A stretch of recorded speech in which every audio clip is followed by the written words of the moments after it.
Welcome to the Circle of M. I am your host, Marcus Smith II. This is a show where we unmask the feelings that cause anxiety and depression.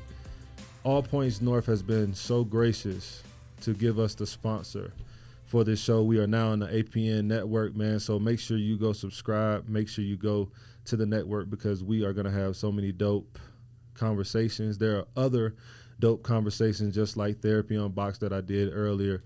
So I'm super excited to be on this podcasting platform, especially when it comes to mental health. Man, I have a great guest with me today. She's a therapist with All Points North. She has a great perspective, but we kind of want to peel the layers back with her today. And I don't want to get your name wrong, but I'm going to say it right. I know I'm going to say it right. Katie Scoffield. How are you doing today? I can't butcher your name because, see, I made her laugh. See? You got it right. Okay, how are you doing, though? I'm doing well. I'm a little nervous. Okay. That's understandable. Come on. Yeah. This is new. I haven't done a podcast before, so this will be my first experience of this. I think people will get a kick out of your accent. Maybe. Your accent is cool, though. I like hearing other accents. I really do. And, understanding that you're not from here and getting your perspective from where you grew up and where you're from is, I think it'll be pretty dope. What about you? You think that'll be straight or no? Yeah, I think so. I mean, it's different. Mental health, I feel like one of the reasons that I live and work here in America is because I feel like mental health is just discussions about mental health are more acceptable here than in the UK. I think it's definitely changing. Yeah. And like younger generations, it's definitely changing. But yeah, there's more openness here to talk about this stuff. Yeah. See. And I mean, before we actually started, you was like, I'm always constantly asking other people about how they're feeling, right? So I'm gonna ask you, how do you feel? And we'll go off of the feelings wheel. Because people, I dropped it, you guys. Hold on. Wait 1 second. And I'm not sure, do you use this with your clients? Yeah, we've got a big one. Okay. So, yeah. How do you feel today? What's going on? Today, I definitely feel a bit nervous. Let's see. It's not really surprise. I guess it's insecure, so apparently I'm feeling fear. But I'm also feeling excited, so that's in surprise. So I feel fearful and surprised, according to this. Well, that sounds good, though, to me. Katie, will you tell us a little bit about how the feelings wheel works? So often it can be really hard to define exactly how we're feeling, and the feelings wheel breaks down emotions.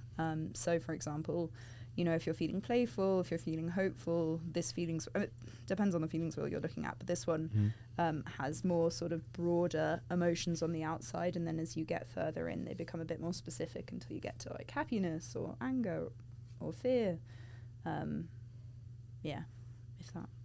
not good. No, that you're telling us exactly.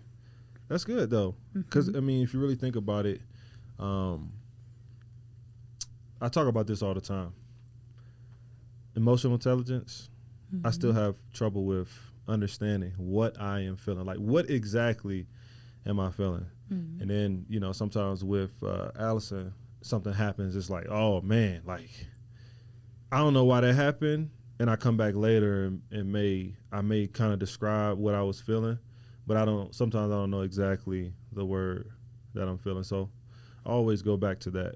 So usually on this show, we have a segment where we do an icebreaker. And so we kind of did an icebreaker even with that, but I wanted to do another one with affirmations. You chose affirmations, and you can pick from the top, and we can talk about that, obviously.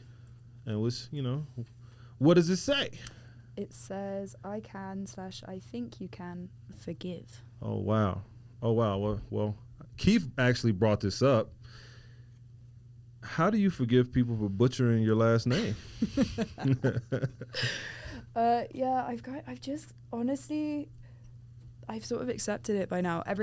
everyone calls me Schofield in America instead of Schofield.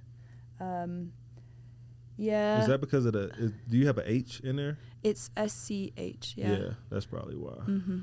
Okay. Yeah, I mean, you kind of just have to let it go.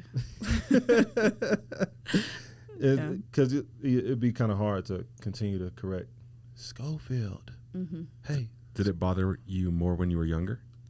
It bothered me more when I first moved here, and then it just happened every single time I was like at the doctor's or like at the DMV or like anywhere where they say your name aloud. So when did you move? Well, first off, I'm sorry. Where are you from? Tell the viewers where you're from. I am from. Oh. No. Okay, I'll move closer. I am originally from London, England. I grew up between here, well, not Colorado, but I grew up between the US and the UK, and then moved here as an adult when I was 22. And then sort of the last 9-10 years I've been living either in America or back in the UK. Yeah. I've done a bit of traveling. So I've been in New Zealand, Australia, Indonesia. I need to come back here as well. Wow. Yeah, I've moved a lot. I've moved a lot. Do you think you being in different places has shaped the way that you view things and people in general?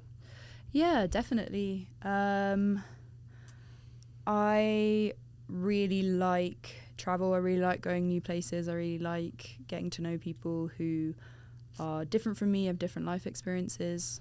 I mean, I think that's one of the reasons I'm a therapist is I'm quite curious about others. Yeah. So yeah. I think I'm the same. I'm not a therapist though, but if I might just go back to school just to become a social worker, maybe. Ooh. I hate school. And just to have the title, I mean, I feel like I could be that guy that is 50, 55, and I'm sitting in a room with the young guys trying to help them. You know what I mean? Yeah, I mean, I feel like I could do that. Definitely. To be a therapist as well, like, age is helpful. Yeah. I think, because you're working with people of all ages. I think the younger you are as a therapist, I think it's actually harder. Well, was there a time in your life where the word forgive, right, that was on the affirmations, were there a time in your life, mental health battle or something that happened in your life that you feel like sharing, that you had to, what do I want to use? You had to use the act of forgiveness. Oh, 100%. I think... I was about to say exercise, and I couldn't say it. Exercise, forgiveness, yeah. Yeah, I think forgiveness has been really important for me, whether it's forgiveness of self or forgiveness of others. Yeah. And that looks different depending on the situation, right? Sometimes forgiveness can be something that you don't have to involve another person with, and sometimes it's something where you can have those conversations. But for me, forgiveness has been something that's very freeing, because you're just letting go of that like baggage, the resentment and all the other stuff. So yeah, I know we kind of talked about you traveling and talked about forgiveness. I think forgiveness is, for some people, it's tough, right? And we don't realize like holding on to that kind of stunts our growth because we're holding on to what somebody maybe did to us. But I try not to hold it over people's heads. I try to forgive as much as possible, just because I want my heart to feel free. And sometimes, and what I've learned in therapy is that, okay, what am I holding on to, and who do I need to forgive? And maybe it's myself. Sometimes it's like, wow, like I understand that I did this wrong, or I was blaming myself for a lot of things, and me forgiving myself gave me the green light to forgive other people. And so, yeah, forgiveness is an amazing thing, I think. I feel like this season we've talked to a lot of people that have gone through forgiveness, whether we've addressed it or not. Yeah. Definitely for themselves, but I mean, you talk a lot about having blamed football for a lot of things. Yeah.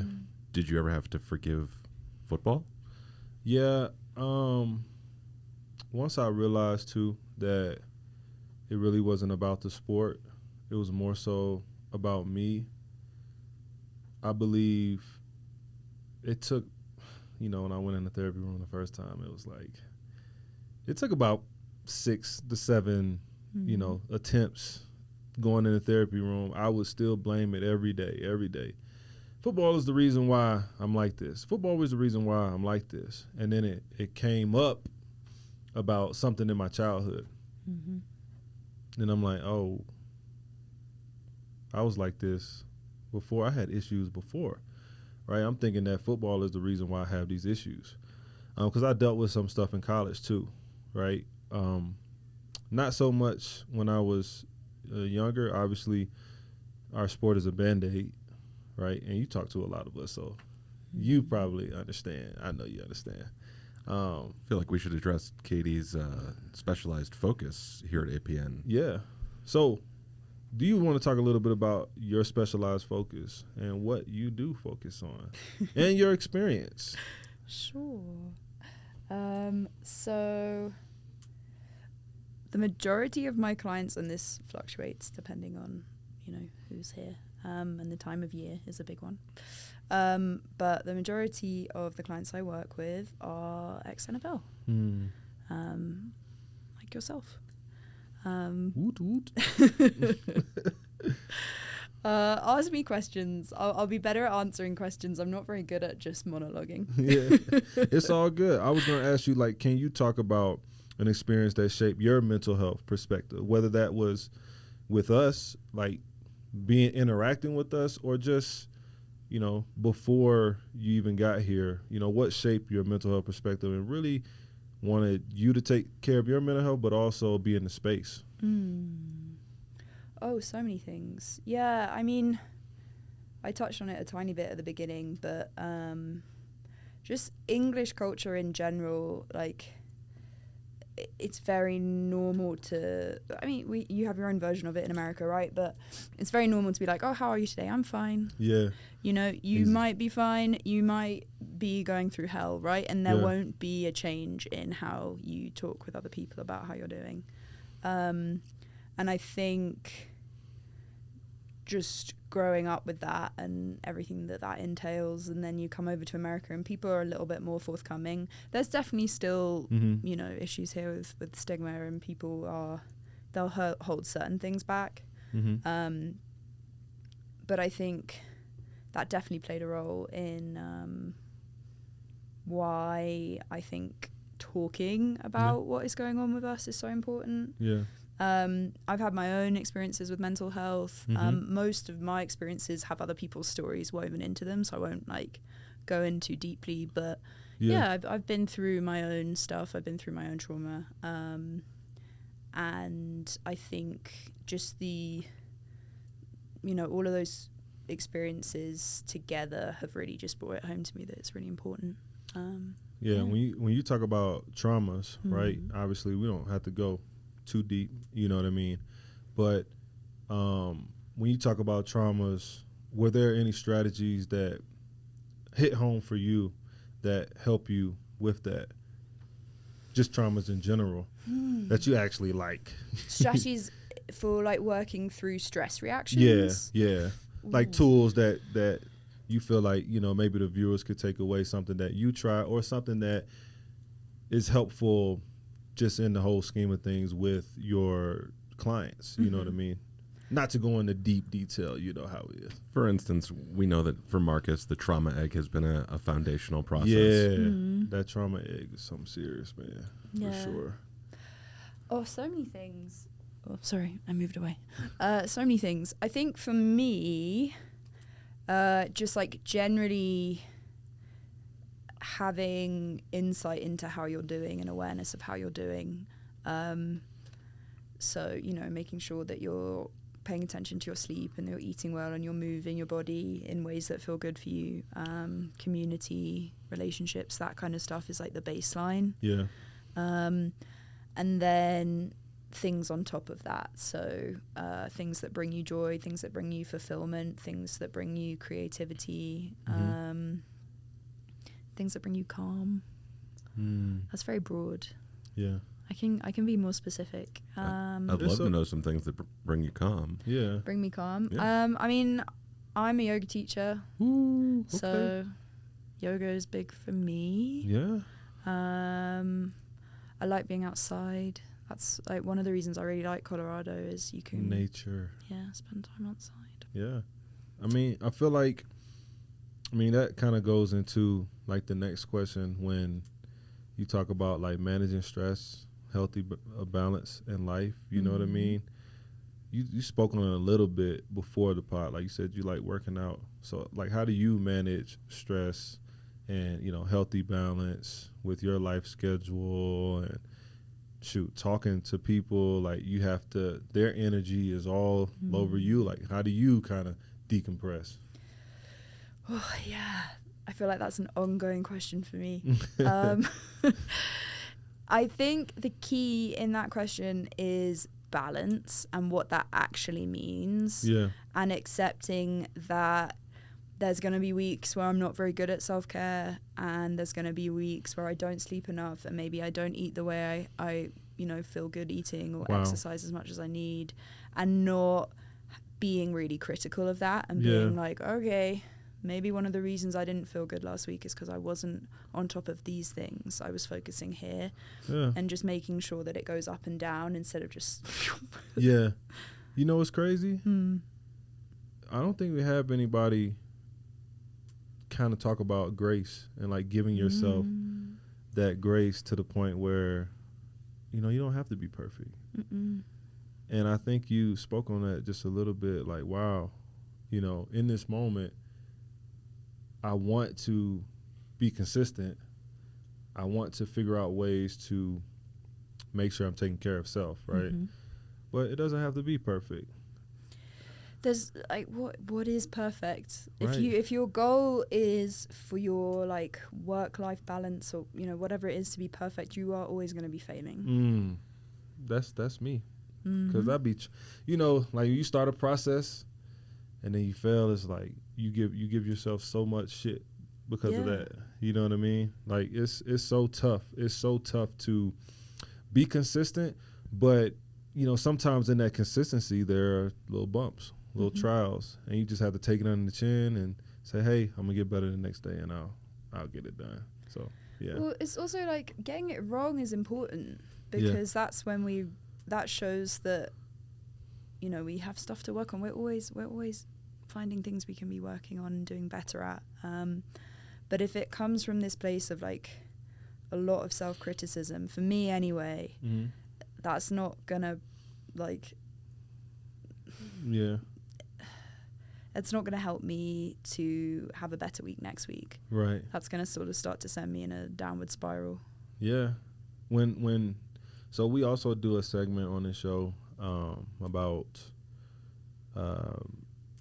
mental health news, right? And so when you talk about mental health news, this is not really news, but this is something that's been ongoing since, I want to say, 2020. There's been a lot of professional fields getting burnt out. So it could be therapists, it could be nurses, it could be, what I want to ask, and I have my take on it too, is more so like, what do you feel like is the reason why people are getting burnt out? Just from, or you think they're trying to catch back up from 2020, trying to get back, or they're just not giving themselves enough time to rest? Because you have a lot of people quitting, going into different fields because they feel like it's too much. Do you feel like this space is a lot to handle, just in general? Like the mental health space? Yeah, like mental health. Yeah, just working, the life balance. Like, because you deal with mental health, especially with nurses having to deal with different patients and things of that nature. So, definitely. I mean, I think it's like it's a perfect storm of like complicated caseloads, right? Yeah. So people are going through a lot of stuff right now. Yeah. High caseloads, so everybody has a lot of clients. Everything is pretty time sensitive. Yeah. The need is very high. So Yeah. people, I mean, obviously I work in residential, so people come here because they're in a pretty desperate spot. Yeah. So you've really got to be on it straight away. Mm.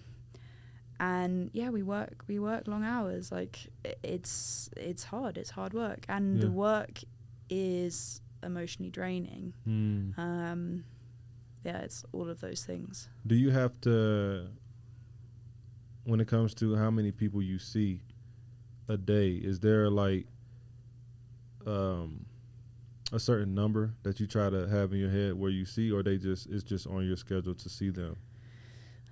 Yeah, I mean, we have an ideal number, right? And Yeah. then, If you get to it, you get to it. If not, well, it's also like, it depends on what the need of, like, how many clients we have here, you Yeah. know? Right now we're in kind of a mental health crisis across, nationwide. So we I have, know that's right. there's a lot of people here. Yeah. And not just here at APN, at all sorts of residential facilities. So Yeah. the need is high, and it's a hard demographic to work with. If you're open to sharing, would you let us into what is your like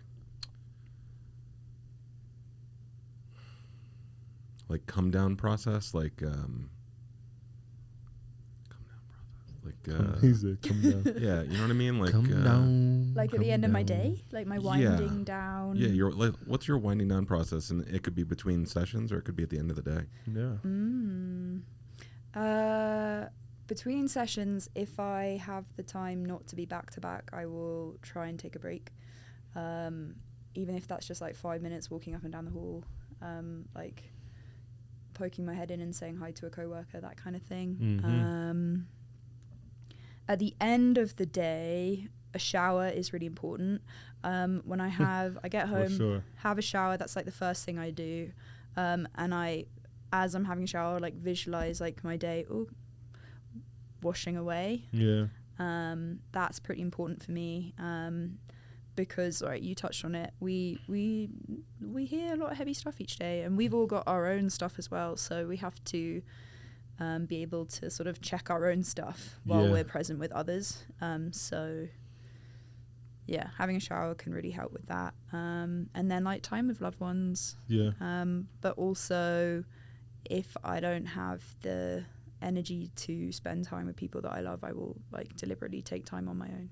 Even if it's just like 20 minutes, half an hour when I first get home, to be by myself before I go and spend time with others. Is family here with you?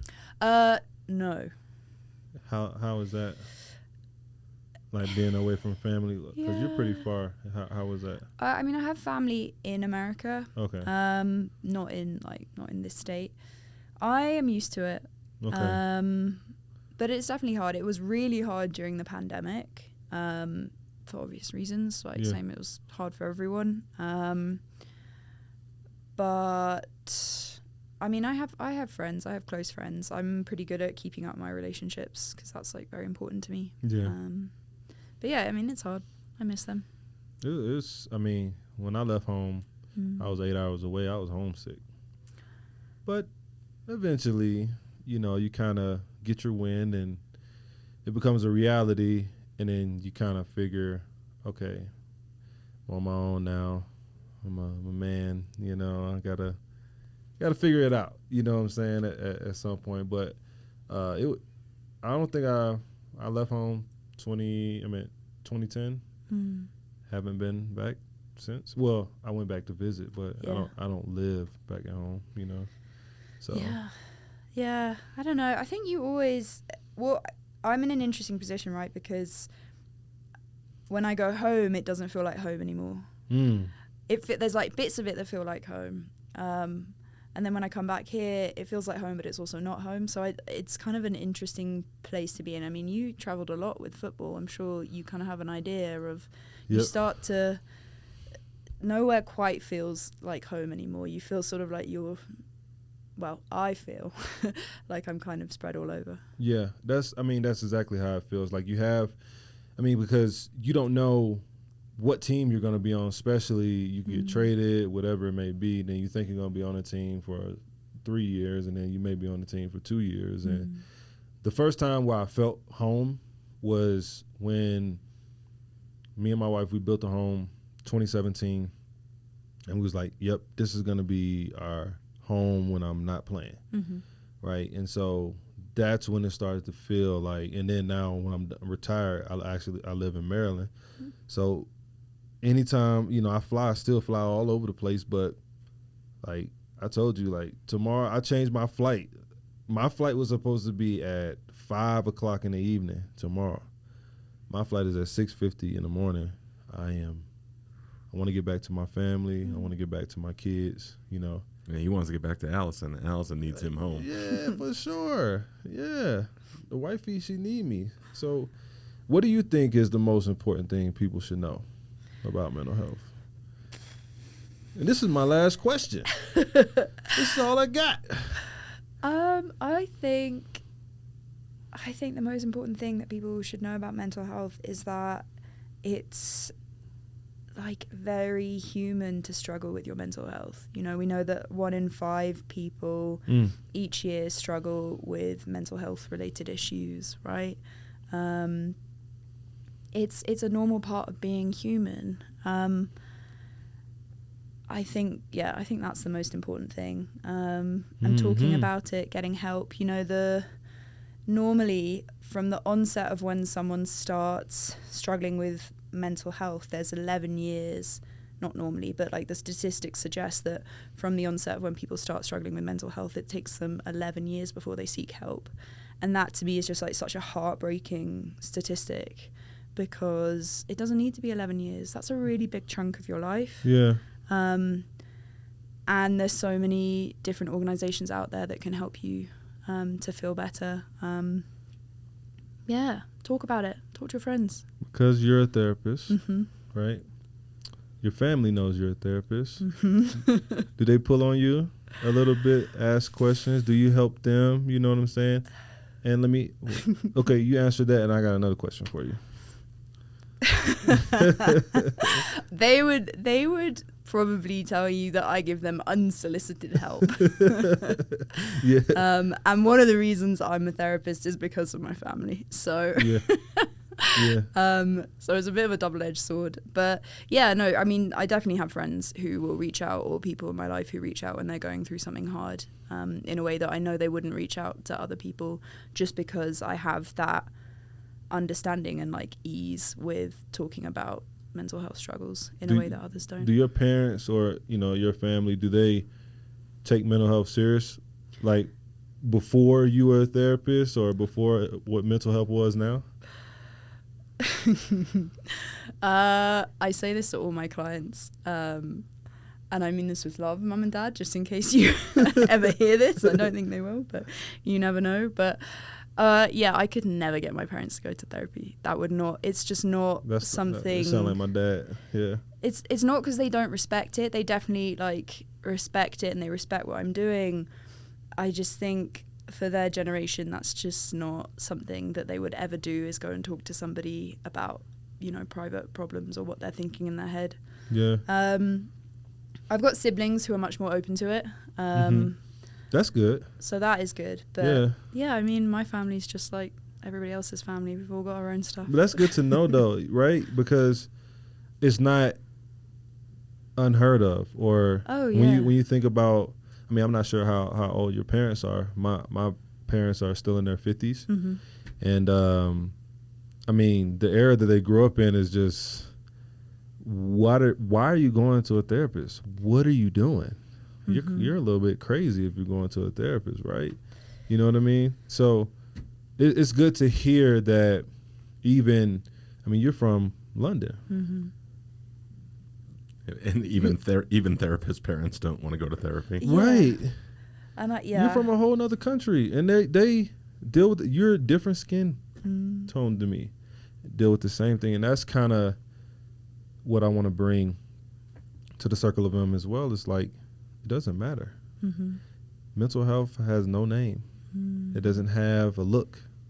You know what I mean? That's what I tell people all the time. Like, I look fine to my dad, to everybody else. Then when I walked away, it was like, what are you doing? You got everything.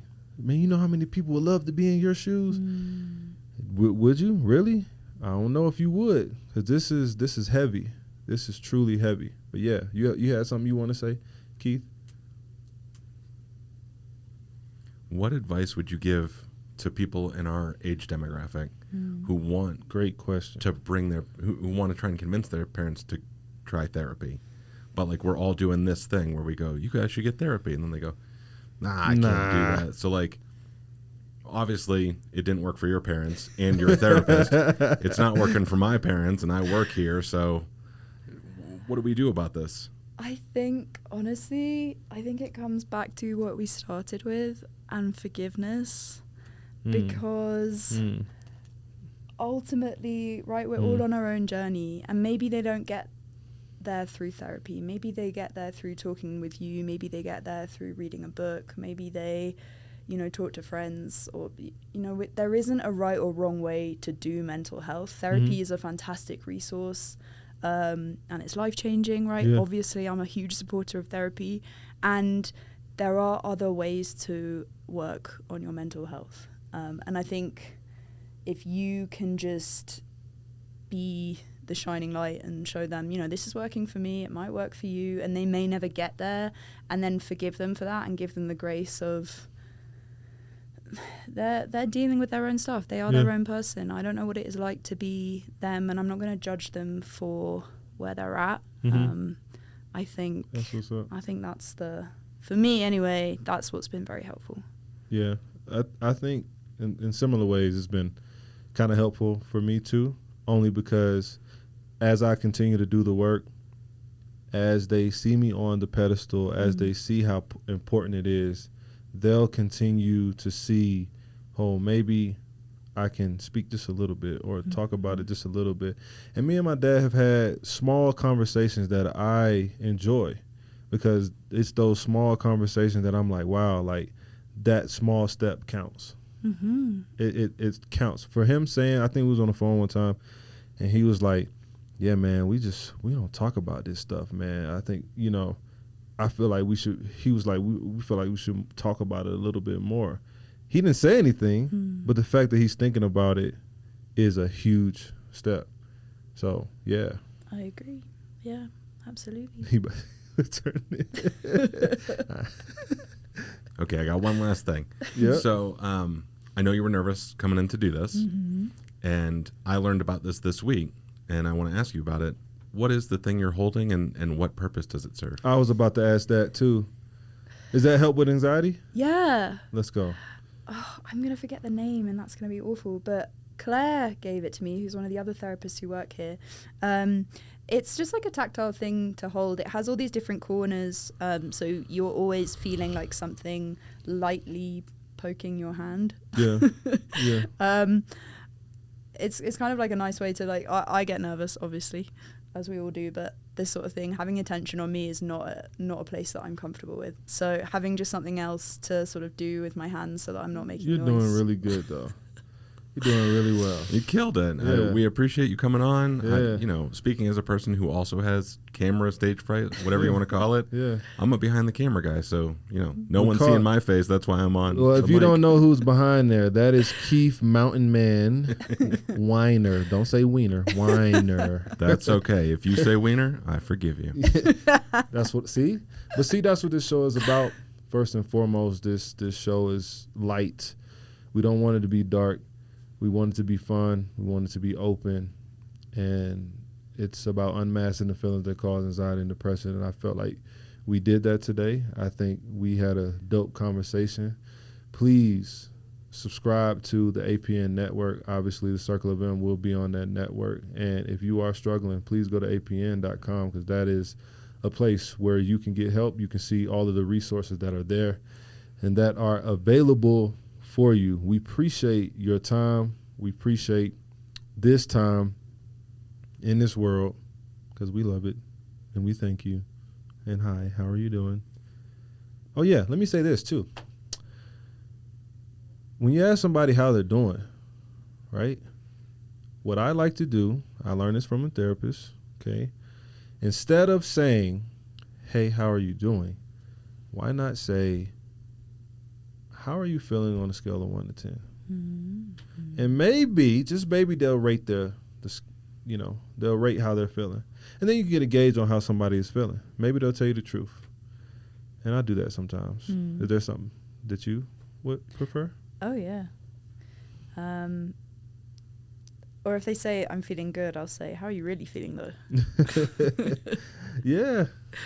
I feel like if I ask someone how they feel on a scale of 1 to 10, they're going to, out of reflex, say good, and then go, oh, wait, that wasn't what you asked me. Yeah. Yep. But this has been amazing. I appreciate you coming on, Katie. Thank you so much. You're such a beautiful soul, and I appreciate your intake. Your take on everything, and we should just kind of push on out of here. I'm out. We are out. Thank you. Thank you.